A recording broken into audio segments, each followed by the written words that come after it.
Olá, irmãos e irmãs, todos que nos assistem, sejam muito bem-vindos a mais um vídeo da nossa série Cartas da Prisão. Estou com muitas saudades de todos da igreja e se você nos assiste pela primeira vez, seja muito bem-vindo. Hoje nós vamos dar continuidade a uma das cartas que Paulo escreveu na prisão, quando ele estava preso em Roma. Nós já estamos na carta aos Efésios.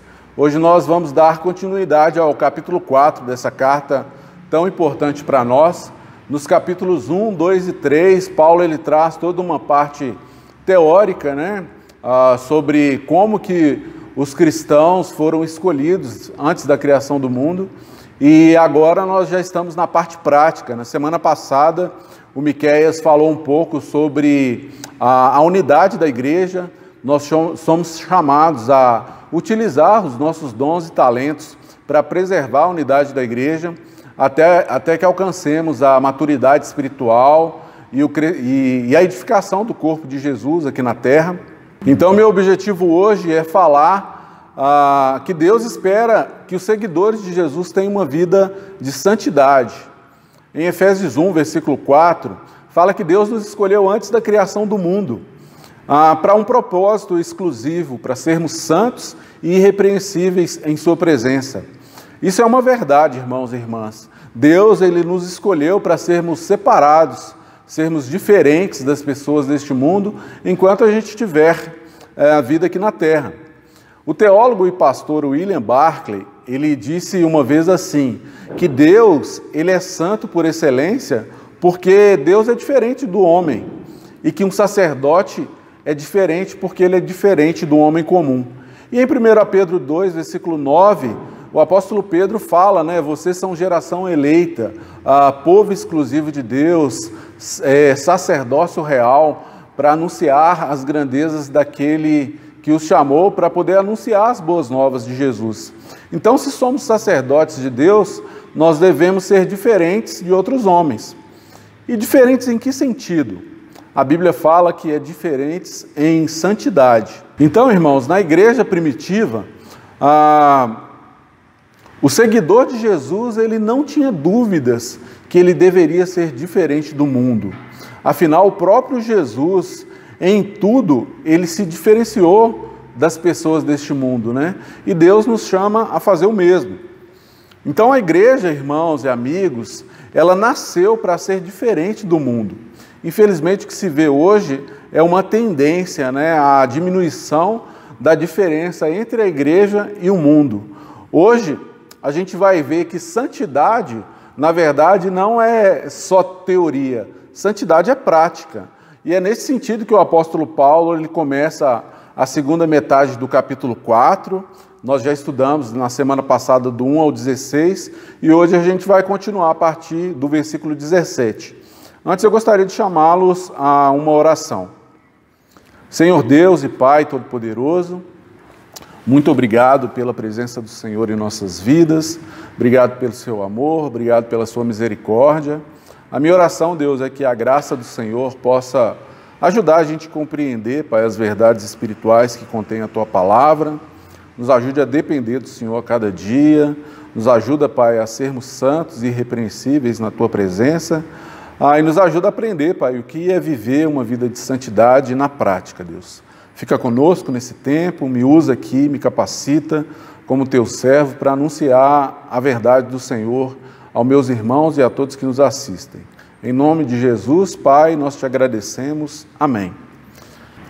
Então vamos lá, vamos ler Efésios 4, a gente vai ler inicialmente dos versículos 17 ao 24.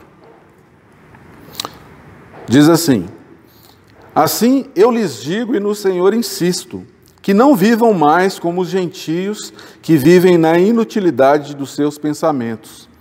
Eles estão obscurecidos no entendimento e separados da vida de Deus por causa da ignorância em que estão, devido ao endurecimento do seu coração.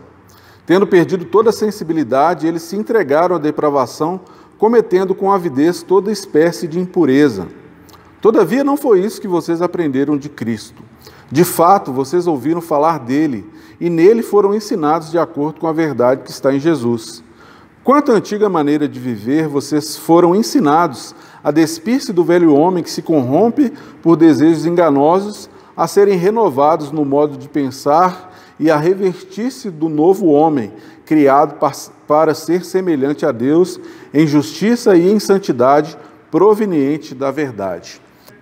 Irmãos, a igreja de Éfeso era composta em sua maioria de gentios, não judeus.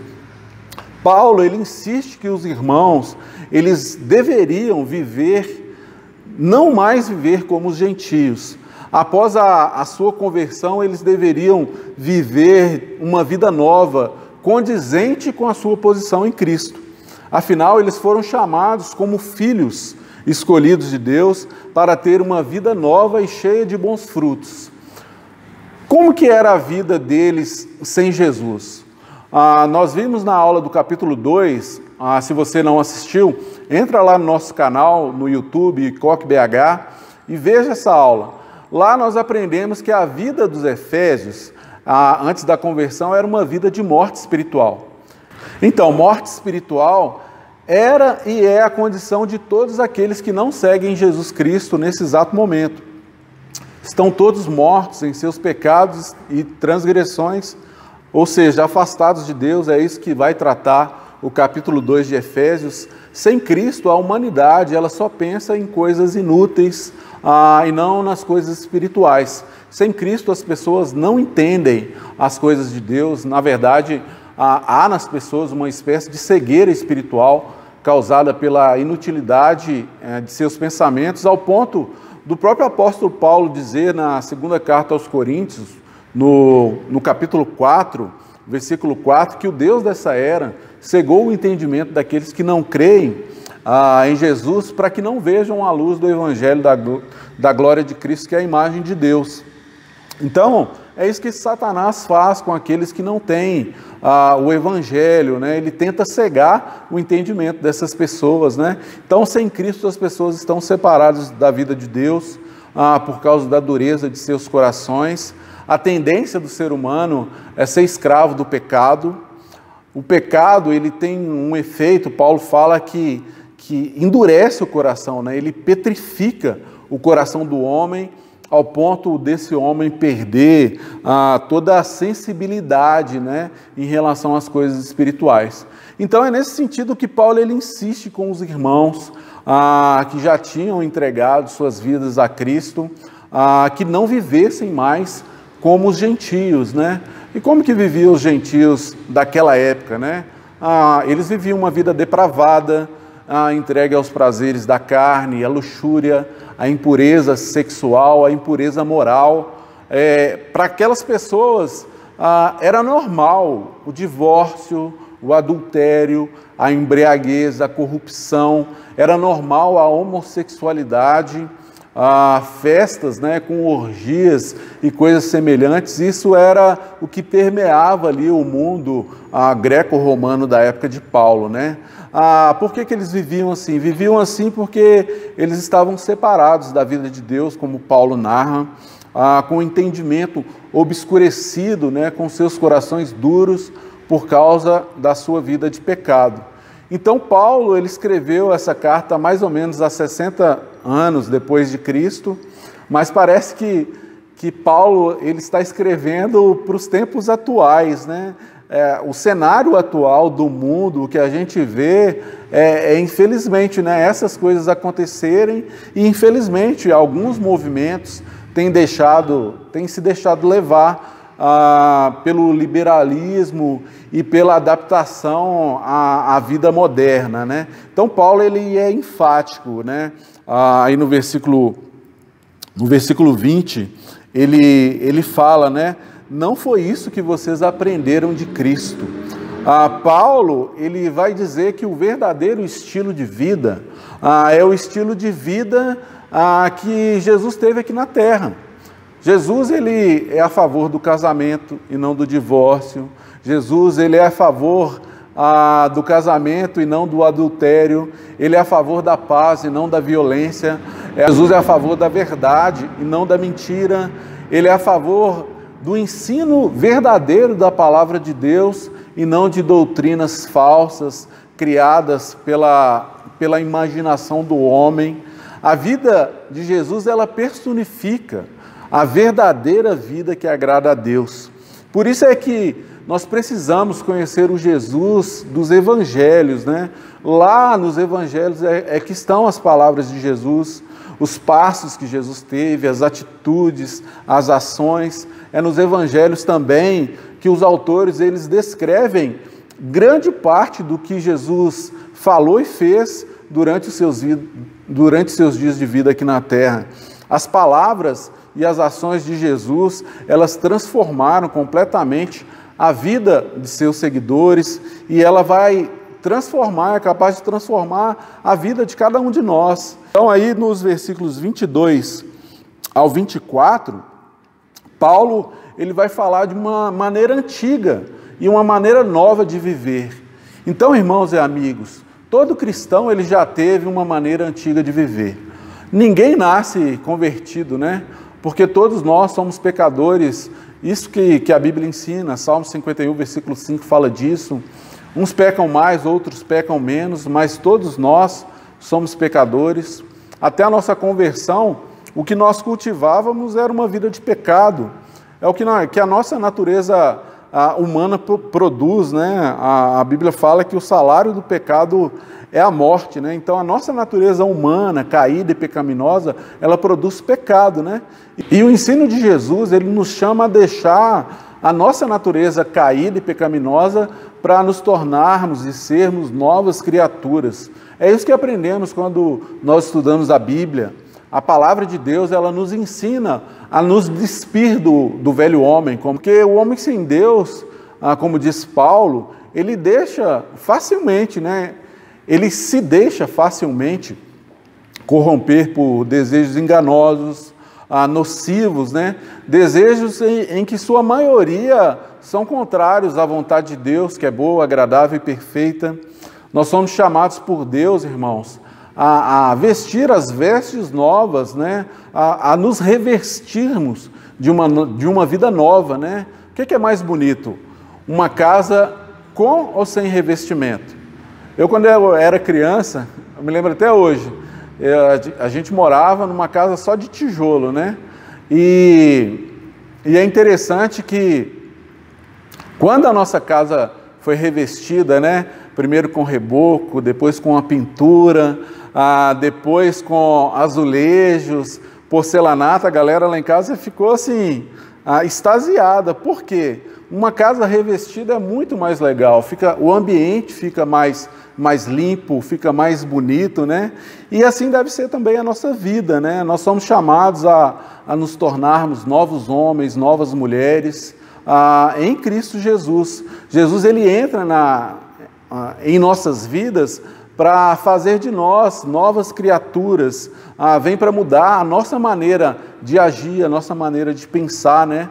Nós somos chamados para sermos semelhantes a Deus e não ao homem pecador, né? Vivermos conforme a justiça de Deus e não conforme a justiça dos homens, vivermos semelhantes a Deus em santidade, em unidade, diferentes, né? Nós somos feitos diferentes para sermos transformados pela natureza espiritual que Deus coloca, né, na nossa vida, no dia da nossa conversão, no dia do nosso batismo, que vai durar a nossa vida inteira. Então, nos versículos seguintes, Paulo ele vai ensinar como os cristãos devem viver uma vida de santidade na prática.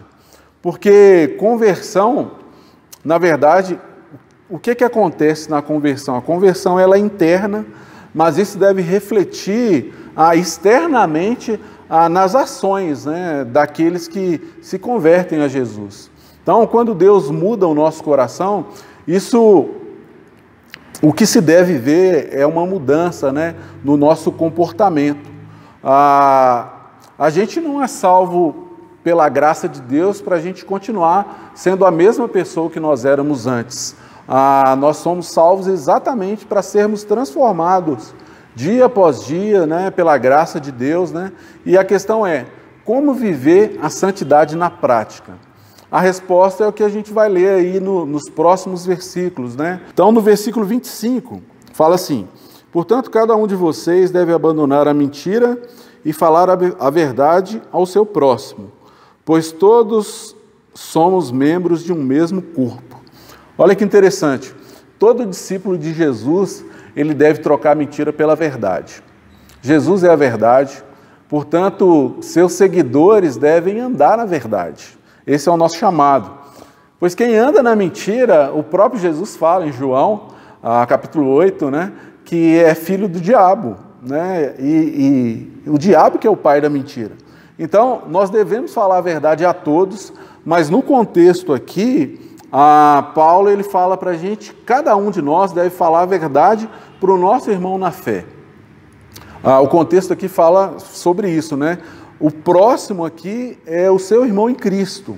Então, não é pecado, irmãos, não é pecado você exortar, não é pecado você corrigir o seu irmão na fé.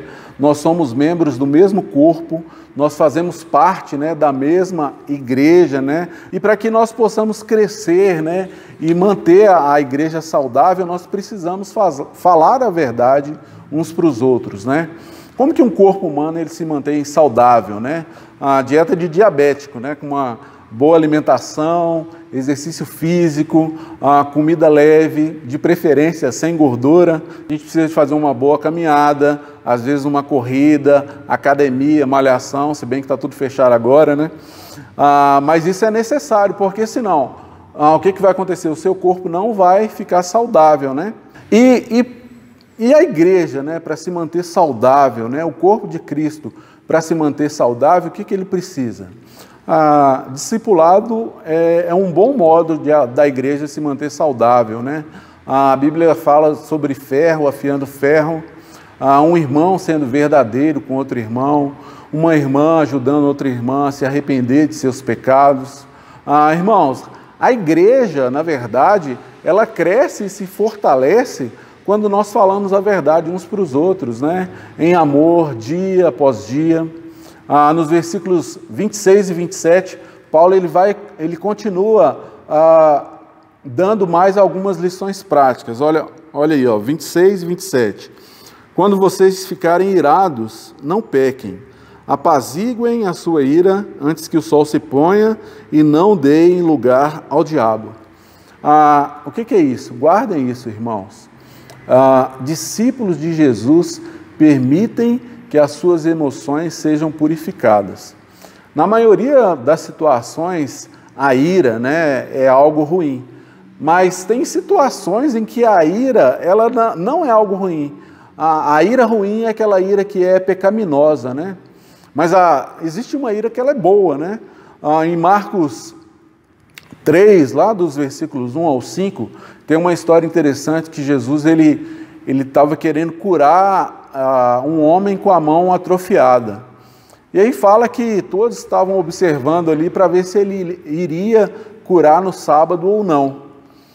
E a Bíblia fala que Jesus ficou irado ali com os fariseus, quando ele faz uma pergunta para eles se ele devia curar no sábado ou não. Jesus fica irado com eles, porque Jesus ele viu a dureza no coração dos fariseus. Então isso não é ruim. O problema é quando a ira é uma ira pecaminosa, né? Isso é prejudicial, né?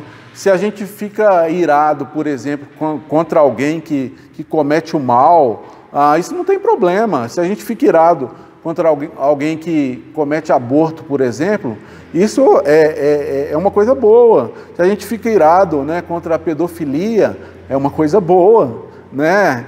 Se a gente fica irado contra as injustiças que acontecem, seja no trabalho ou na vida da igreja, é uma coisa boa, né? Quando a gente vê os irmãos em pecado, a gente precisa se irar contra essas coisas. Mas uma ira controlada, não para poder, né, gerar violência e nem para atacar o outro, mas sim para aproximar essas pessoas de Deus.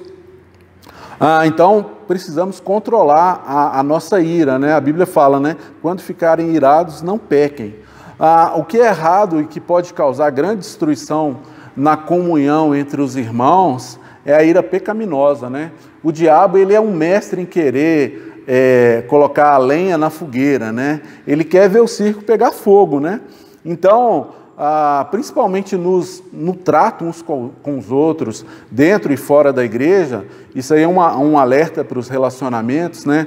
Namorados, amigos, pais e filhos, né? Enquanto Deus deseja união e harmonia, o diabo quer causar ali destruição, né? E quando a gente se ira com facilidade, a gente pode estar dando uma grande munição para o inimigo, né? Então a Bíblia, ela nos exorta a não alimentarmos raiva dentro do nosso coração. Ela nos encoraja a resolvermos os conflitos o mais rápido possível, né?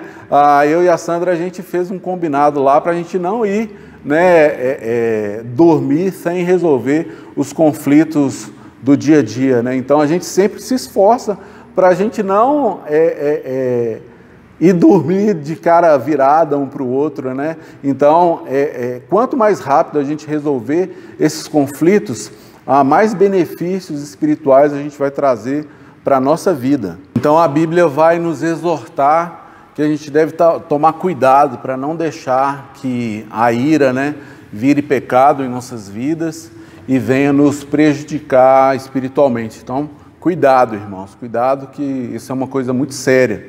E aí, Paulo segue aí no versículo 28. Vamos lá.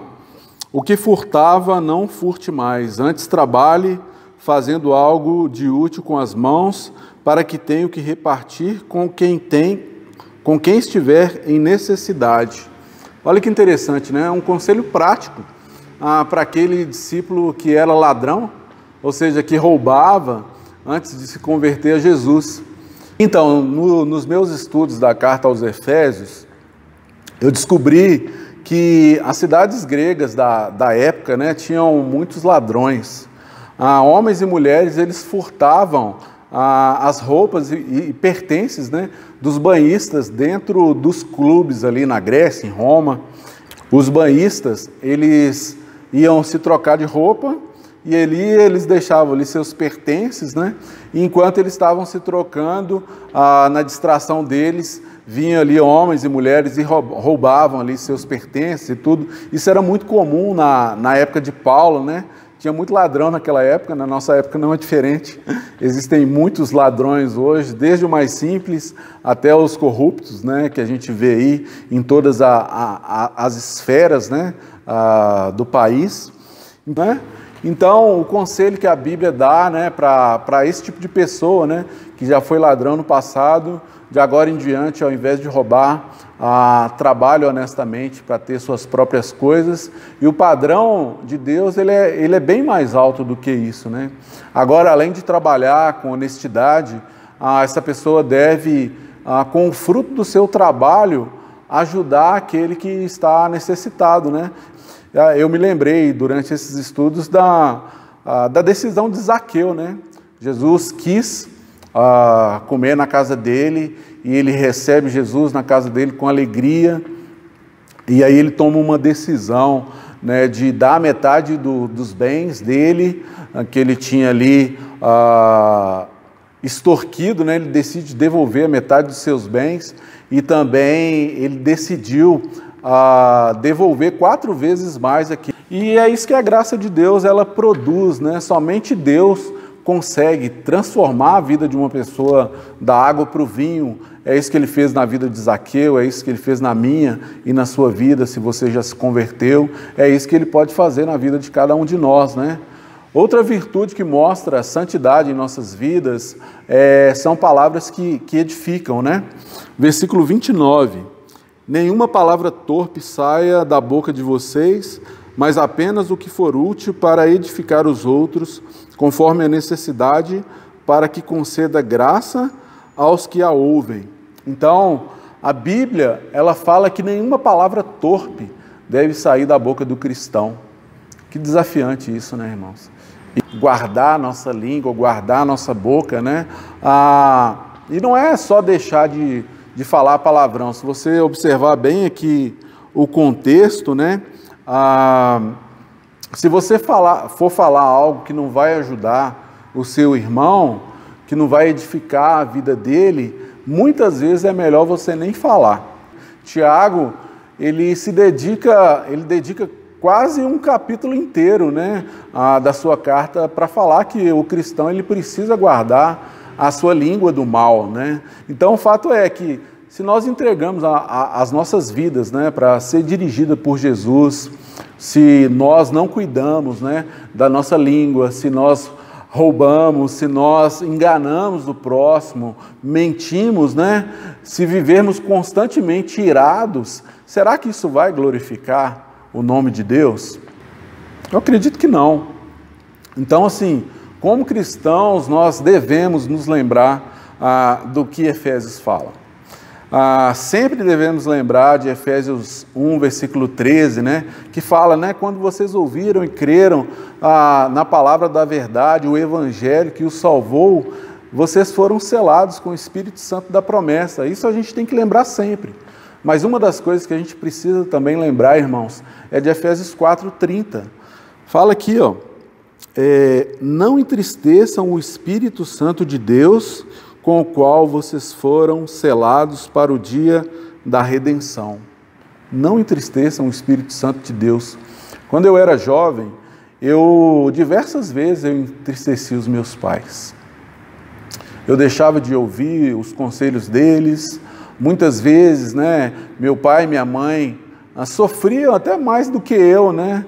Chegava em casa tarde, mentia para eles, dirigia embriagado, eles não sabiam, mas o fato é que eles se entristeceram muito com muitas decisões e ações minhas, né?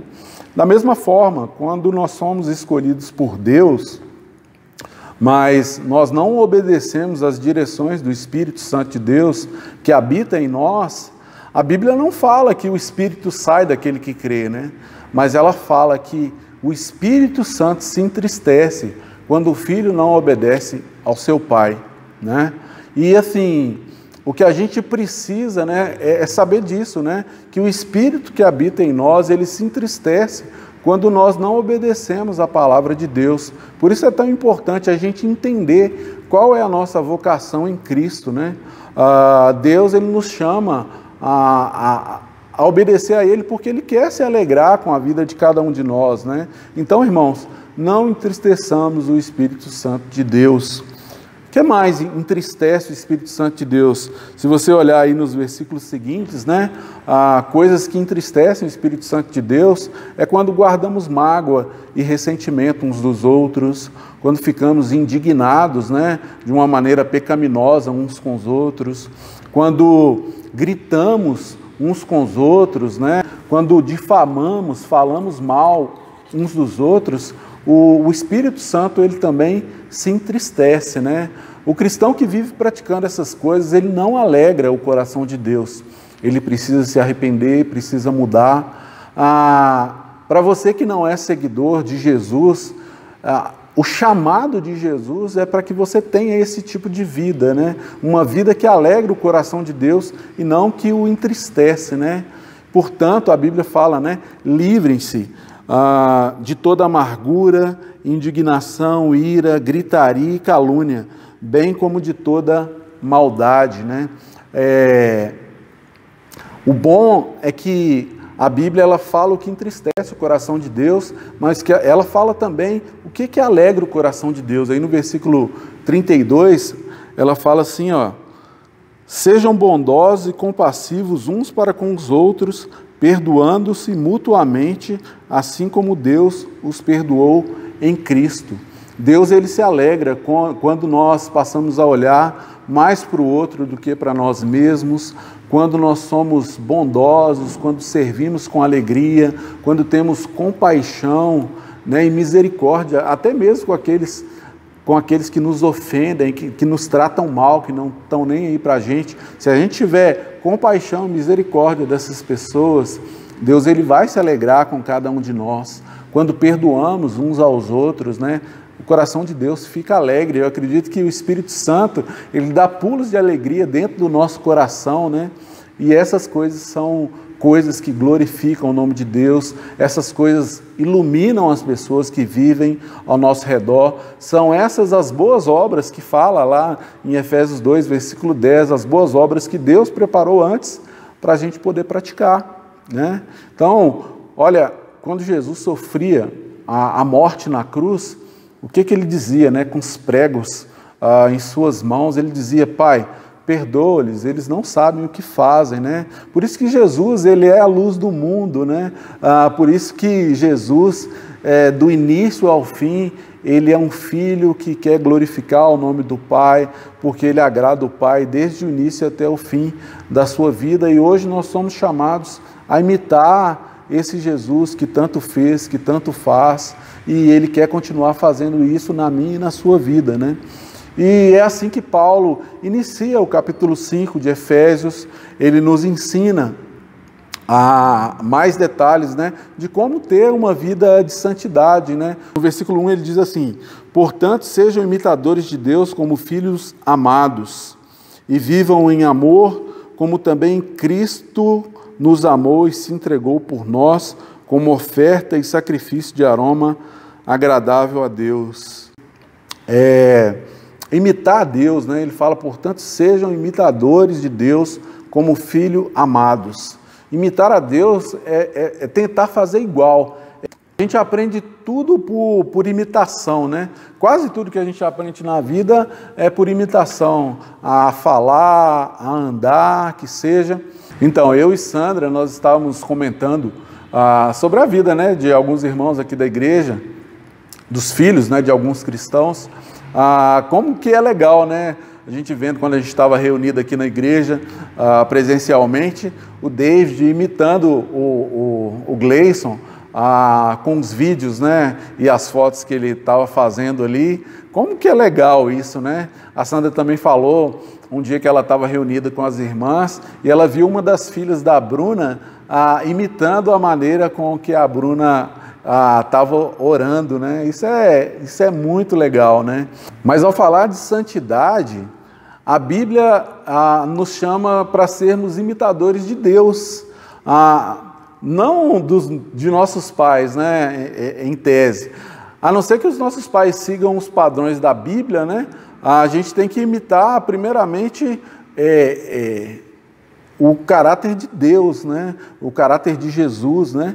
Então, se somos filhos amados de Deus, nós devemos nos esforçar cada vez mais para imitar a Deus e a Cristo quanto a gente puder, né? Mas como fazer isso? Parece ser uma coisa tão difícil, tão impossível de se fazer. Realmente vai ser difícil, irmãos.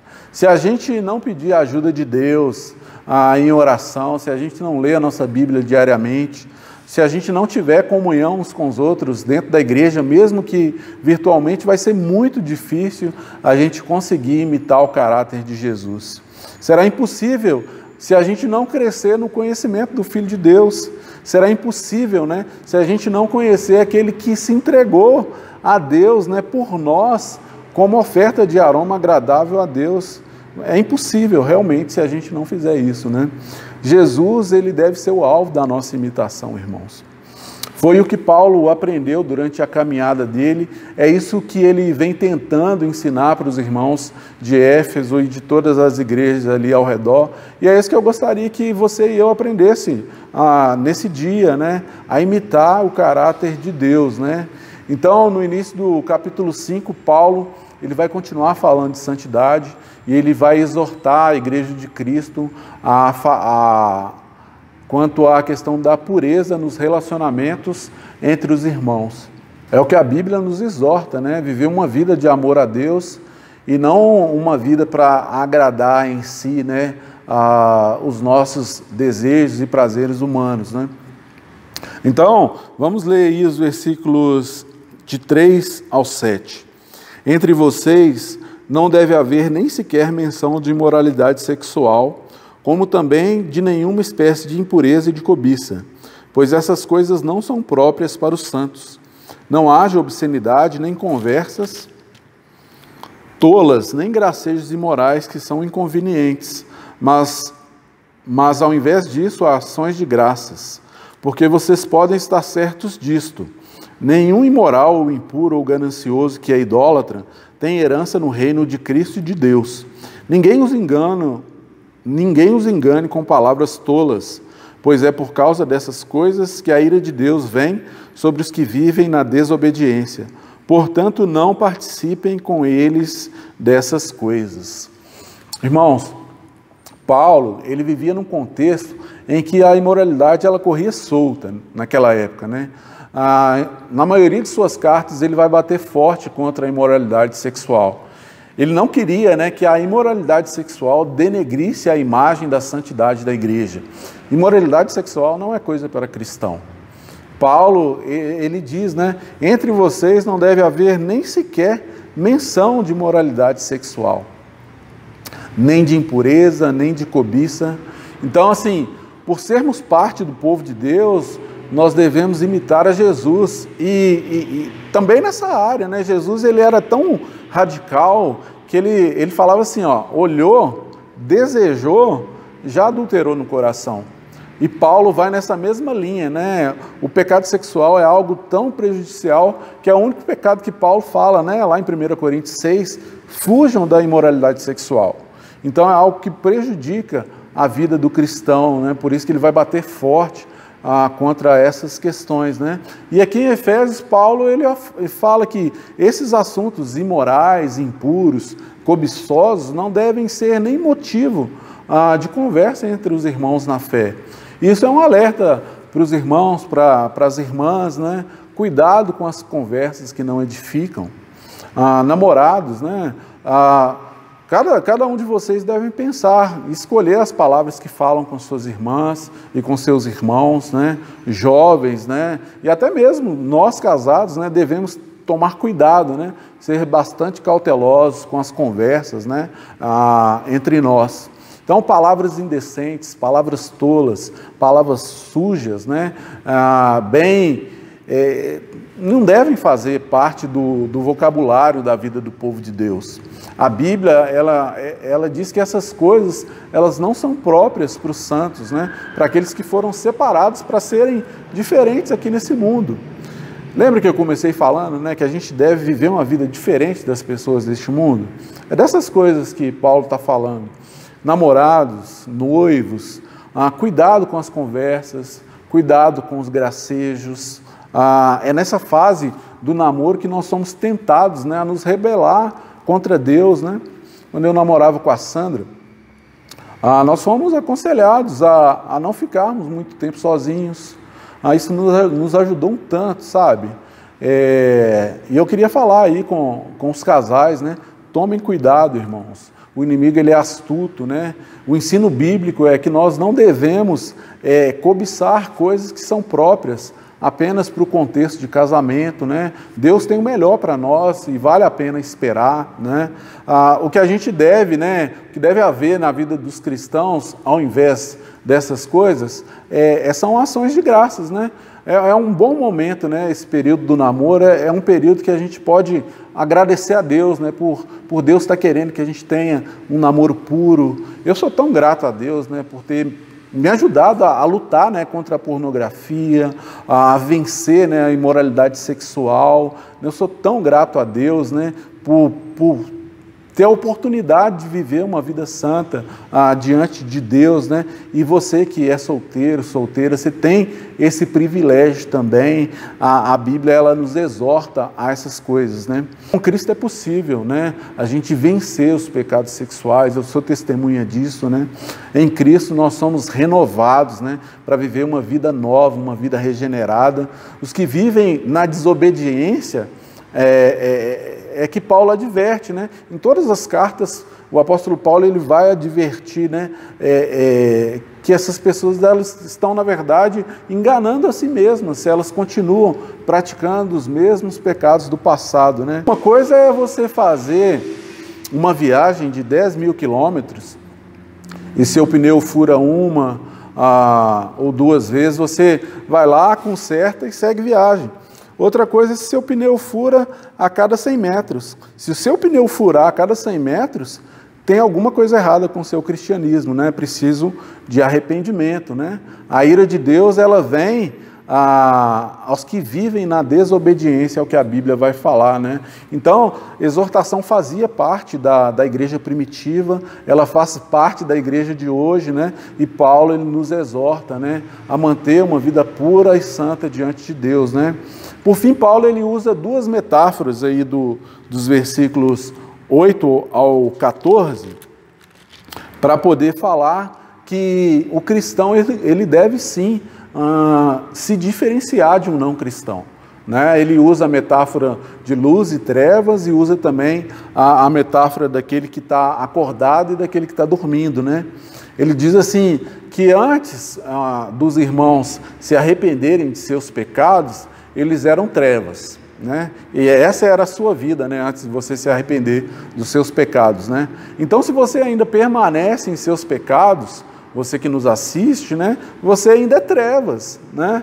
E você precisa, né, de deixar de ser trevas para poder viver na luz, né? Você precisa deixar de viver na escuridão, né, dos seus pensamentos, na escuridão das coisas, né, das ações que desagradam a Deus.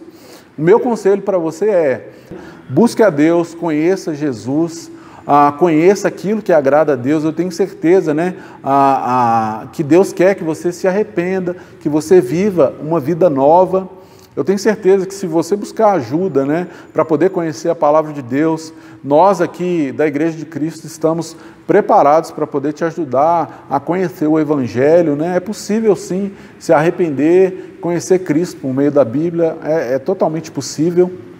Aos irmãos, Paulo disse, né, agora vocês são luz no Senhor, né? A gente só consegue ser luz nesse mundo se nós tivermos o Senhor Jesus, né? Então, quem não está em Jesus precisa, né, pedir que a luz de Jesus ilumine a sua vida, né? A Bíblia, ela nos chama a vivermos como filhos da luz, né? E o que é isso, né? Além de tudo que já foi falado, é também aprender a discernir o que agrada e o que não agrada a Deus. A Bíblia nos chama, né, a confessar os nossos pecados, a não ficar participando de rodinhas, de piadinhas imorais, né? Isso que esses versículos subsequentes vão falar, né? Nós podemos trazer todas as coisas para a luz, condenar aqueles que praticam essas coisas, né? Não falar mal do outro, mas ajudar o outro a mudar e se arrepender, né? Ao invés de mencionarmos o pecado do outro, por que não ajudar ele, né, a se arrepender ali e a voltar para Deus, né? E o versículo 14, eu queria ler aqui. Esse é um possível hino que era cantado, né, quando alguém era batizado em nome de Jesus. Eu vou ler aqui. Por isso é que foi dito: desperta, ó tu que dormes, levanta-te dentre os mortos, e Cristo resplandecerá sobre ti. Eu termino assim: Jesus, ele nos despertou do sono da morte. Jesus, ele chama cada um de nós da morte para a vida. Jesus é o único que pode iluminar o caminho daquele que crê e jogar luz na vida daquele que não crê, para que ele creia e tenha a vida eterna. Irmãos, que cada um de nós possa viver semana após semana um estilo de vida diferente do estilo de vida desse mundo. Viver na luz, viver como filhos escolhidos e amados de Deus, viver uma vida de santidade, né? Se você ainda não se converteu, o chamado de Jesus é este, né? Jesus te chama agora, né? Saia do mundo e viva para Deus, né? Desperta, ó tu que dormes, levanta-te dentre os mortos e Cristo resplandecerá sobre ti, né? Vamos orar. Pai, muito obrigado, Deus, por essa palavra. Eu oro, Deus, que o Senhor nos ajude a compreender cada vez mais, Pai, o Evangelho, não somente a parte teórica, mas a parte prática, Deus. A minha oração é que o Senhor possa transformar diariamente, Pai, o nosso comportamento, que o Senhor possa nos ajudar a praticar as obras que glorificam o Teu santo nome, o nome de Jesus.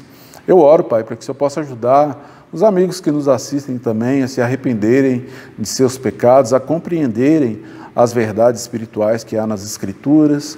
Eu oro, Deus, para que o Senhor nos ajude a viver semana após semanas na santidade de Cristo, Pai. Nos ajude a imitar, Pai, o Senhor, o caráter de Jesus, para honrar e glorificar o Teu santo nome. Fica conosco, nos abençoe, em nome de Jesus. Amém. Até mais, irmãos. Que Deus abençoe a todos e uma ótima semana.